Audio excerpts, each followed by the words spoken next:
बिस्मिल्लाहिर्रहमानिर्रहीम। अस्सलाम वालेकुम। हम बात करेंगे रेंजर्स ऑपरेशन के हवाले से। रेंजर्स ने ऑपरेशन किया है 3 बड़ी जेलों के, जो सिंध की 3 बड़ी जेलें हैं, और जहाँ जो इंकशाफात हुए हैं, जो मटीरियल वहाँ से कलेक्ट किया गया है रेंजर्स की तरफ से, और जो वहाँ पर ख़तरनाक चीज़ें जेलों के अंदर इस्तेमाल हो रही थी, वो ऐसे इंकशाफात हैं जिसको सुनकर इंसान का दिल दहल जाता है। और इंसान ये समझता है कि ये जो सिंध हुकूमत है, क्या इनके अंदर कोई इंसानियत नामी चीज़ है या नहीं है? क्या ये आम आदमी के हुक्मरान हैं या ये क्रिमिनल्स के हुक्मरान हैं? और ये क्या इनका एक ही मकसद है कि ये क्रिमिनल्स को सपोर्ट करें, उनको प्रोटेक्ट करें, उनको असिस्ट करें, और जेलों में भी उनको उनकी मर्ज़ी की चीज़ें पहुँचाएँ? क्या ये किसकी ज़िम्मेदारी है? क्या चीफ़ जो मिनिस्टर है सूबे का, उसकी कोई ज़िम्मेदारी नहीं है?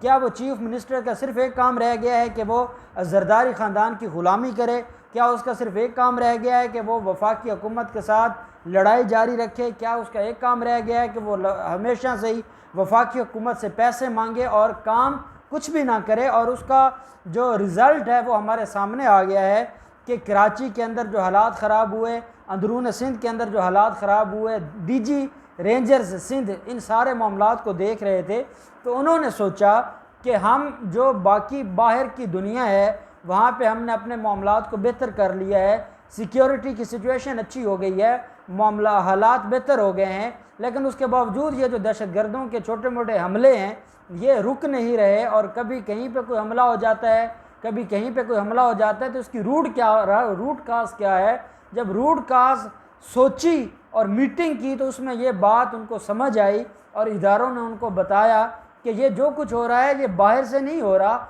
ये जेलों के अंदर से हो रहा है। जेलों के अंदर माफियाज बैठे हैं, जेलों के अंदर इनके अपने पॉलिटिकल विंग्स हैं, सियासी जमातें जो सिंध की हैं उनके पॉलिटिकल विंग्स जेलों में भी काम करते हैं। जैसे हम सुनते हैं कि ये पाकिस्तान तहरीक इंसाफ का स्टूडेंट्स विंग है, ये यूथ विंग है, ये विमेन विंग है। इसी तरीके से पाकिस्तान पीपल्स पार्टी का एक जेल विंग भी है, और वो जेल विंग वो है जो सिर्फ़ और सिर्फ जेल के अंदर बैठकर, जिसको सुपरिटेंडेंट जेल भी सपोर्ट करता है, प्रोटेक्ट करता है, और बाकी जो लोग हैं वो भी प्रोटेक्ट करते हैं, वो उसकी हिफाजत करते हैं, वो उनको सामान मुहैया करते हैं, वो उनको फैसिलिटेट करते हैं, और वो सारी की सारी कार्रवाइयों की उनको इजाज़त होती है और कोई उनको पूछने वाला नहीं होता।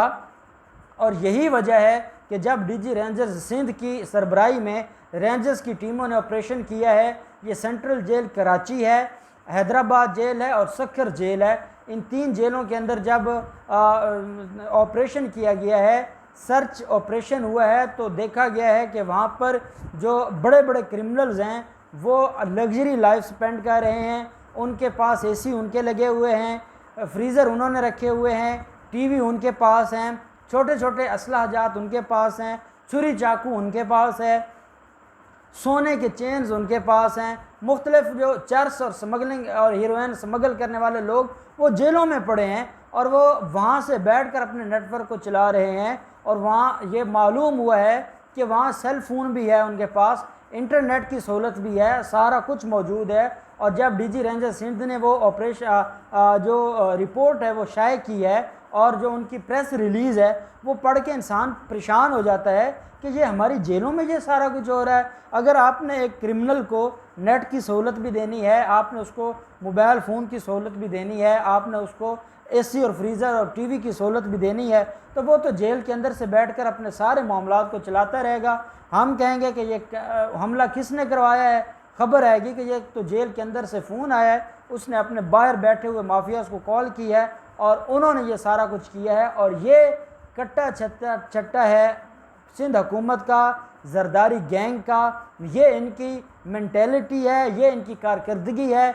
ये बातें करें तो इमरान खान के ऊपर बातें करते हैं, इनको ख़तरा है तो इमरान खान से ख़तरा है, अगर इनको कोई उफ़ भी कह दे तो ये कहते हैं ये इमरान खान ने करवाया है, नैब इनको पकड़ती है तो ये कहते हैं जी कि नैब और इमरान खान न्याजी का कोई गठजोड़ है।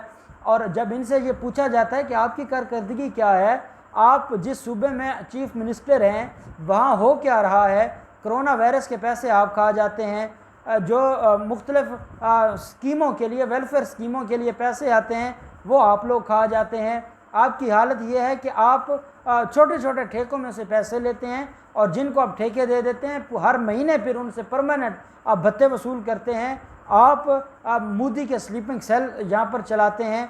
अब कराची में कितने वाक़यात हो चुके हैं, तीसरा चौथा वाक़या तो इस महीने में है जब राह के एजेंट पकड़े जा रहे हैं। तो कराची के अंदर राह के एजेंट्स को किसने जगह दी है, कौन है जो उनको वहाँ पर असला प्रोवाइड करता है, कौन है जो उनको वहाँ पर रहने की जगह प्रोवाइड करता है, कौन है जो वहाँ पर उनको फैसिलिटेट करता है।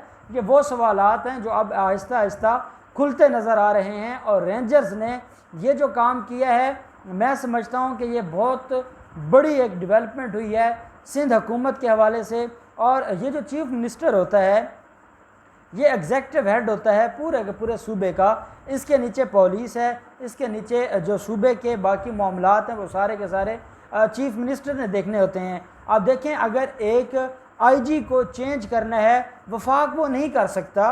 और ये 18वीं तरमीम की बुनियाद पर सूबों को जो इन्होंने ख़ुद मुख्तारियाँ दी हैं, वो ख़ुद मुख्तारियाँ जो बनती नहीं थी आइन के मुताबिक, वो ख़ुद मुख्तारियाँ दी हैं। और वो ख़ुद मुख्तारियाँ क्या थी, उन्होंने बदमाशियाँ समझ ली हैं और वो उन बदमाशियों की बुनियाद पर सारी की सारी कार्रवाइयाँ कर रहे हैं। और जब उनसे ये सवाल किया जाता है कि आपने ऐसा क्यों किया है, तो वो कहते हैं इमरान खान करवा रहा है, वो कहते हैं ये इमरान खान की बुनियाद पर हो रहा है। अब वो शुक्र है उन्होंने अभी तक ये स्टेटमेंट नहीं दी सिंध हुकूमत ने और सिंध हुकूमत के तर्जमान ने कि ये जो जेलों के अंदर सारा कुछ प्रोवाइड किया गया है ये पाकिस्तान तहरीक इंसाफ ने प्रोवाइड किया है, या ये नहीं कह दिया कि ये जिन मुलजमान से ये चीज़ें पकड़ी गई हैं वो पाकिस्तान तहरीक इंसाफ के कारकुन थे और वो 2011-12 के जलसों में शरीक होते थे।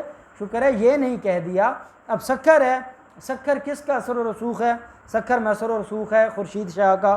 खुर्शीद शाह ख़ुद भी सक्खर की अदालतों में उसके ख़िलाफ़ केसेस हैं और उसका सारे का सारा जो गैंग है, जो जरदारी के गैंग से जा मिलता है, वो सारा वो सक्खर से बैठ कर देखता है। हैदराबाद और कराची को डायरेक्टली आसिफ जरदारी और फरियाल तालपुर खुद देखते हैं और वो इन मामलात को देख देख कर और इन मामलात के ऊपर उनकी कड़ी नज़र है, वो इनके बेनिफिशरी हैं, वो इनसे काम करवाते हैं, वो इनसे क्राइम्स करवाते हैं। और यही वजह है कि रेंजर्स को ऑपरेशन करना पड़ा है। अब रेंजर्स से और जनरल कमर बाजवा साहब से हमारा ये मुतालबा है। पाकिस्तान तहरीक इंसाफ ने पहले मुतालबा कर दिया है कि वज़ीर आला सिंध को रिज़ाइन कर देना चाहिए और उनको अब मज़ीद सिंध का वज़ीर आला नहीं रहना चाहिए। हम भी मुतालबा करते हैं, एक तो वज़ीर आला सिंध को रिज़ाइन करना चाहिए। इतनी बड़ी नालायकी कि जहाँ जेलें होती हैं लोगों को सज़ा देने के लिए, जेलें होती हैं, हमारा जो डॉक्ट्राइन ऑफ पनिशमेंट है या जो हमारी थ्योरीज़ ऑफ पनिशमेंट है, उसमें एक थ्योरी है रिफॉर्म के लिए कि जेलों में यह सज़ा इसलिए दी जाती है कि उनकी इस्लाह हो। जब आपने मुजरमों को जेलों में बैठकर बड़ा मुजरम बनाना है तो फिर क्या ज़रूरत है जेलों में रखने की, और फिर वो कंसेप्ट ही ख़त्म हो जाता है। और फिर आप क्या क्राइम को ख़त्म कर रहे हैं, आप कौन सा क्राइम को ख़त्म करने के लिए कोशिशें कर रहे हैं, आप कौन सी इस्लाह कर रहे हैं। आप तो जो आपके बाहर माफियाज बैठे हैं, जब वो बाहर एक्टिविटीज़ करते हैं वो करते रहते हैं, उसके बाद वो जेल में चले जाते हैं और वो जेल से बैठकर सारे मामलात को देखते हैं। तो मेरी जनरल कमर बाजवा साहब से ये गुजारिश है कि खुदा के लिए इस मामले को देखें। अगर पाकिस्तान की जेलें और सिंध की जेलें भी क्राइम का अड्डा बन जाएंगी तो फिर क्रिमिनल्स के लिए बाहर रहने की ज़रूरत ही नहीं है और उनको क्या खौफ होगा। हमेशा जेलें इसलिए बनाई जाती हैं कि कोई भी शख्स जब क्राइम करने लगे तो वो खौफज़दा हो जाए और वो ये कहे कि अगर मैंने क्राइम किया और अगर मैंने कोई ऑफेंस किया, मैंने कोई गलत काम किया, मैंने किसी की जान ली, मैंने किसी की चोरी की, मैंने कोई डकैती की, मैंने कोई अगवा किया, तो मैं जेल चला जाऊंगा और मैं जेल चला जाऊंगा तो वहाँ मुझे बंद कर दिया जाएगा, मेरी आज़ादी सलब हो जाएगी, मेरे राइट्स सलब हो जाएंगे। ये खौफ होता है और उस खौफ की बुनियाद पर लोग जुर्म नहीं करते। अगर आपने मुजरमों को जेल में बाहर से ज़्यादा फैसिलिटीज़ देनी है तो फिर जुर्म का, इंसाफ का, कानून का कंसेप्ट ही ख़त्म हो जाता है। फिर हमारे जुडिशल सिस्टम को ख़त्म कर देना चाहिए और मुजरमों के लिए अगर वो जेलों से बाहर हूँ वो फिर भी एक्टिविटीज़ कर सकते हैं, अगर वो जेलों के अंदर हूँ वहाँ बैठ के भी वो अपने जो गैंग्स हैं उनको वो चला सकते हैं। तो फिर मेरे ख़्याल में जेलों की कोई ज़रूरत नहीं है और इनको ख़त्म कर देना चाहिए। और ये सिर्फ़ और सिर्फ बोझ बन चुकी हैं हमारे जो ख़जाना है रियासत का, इसके अलावा इनका कोई मकसद नहीं बचा।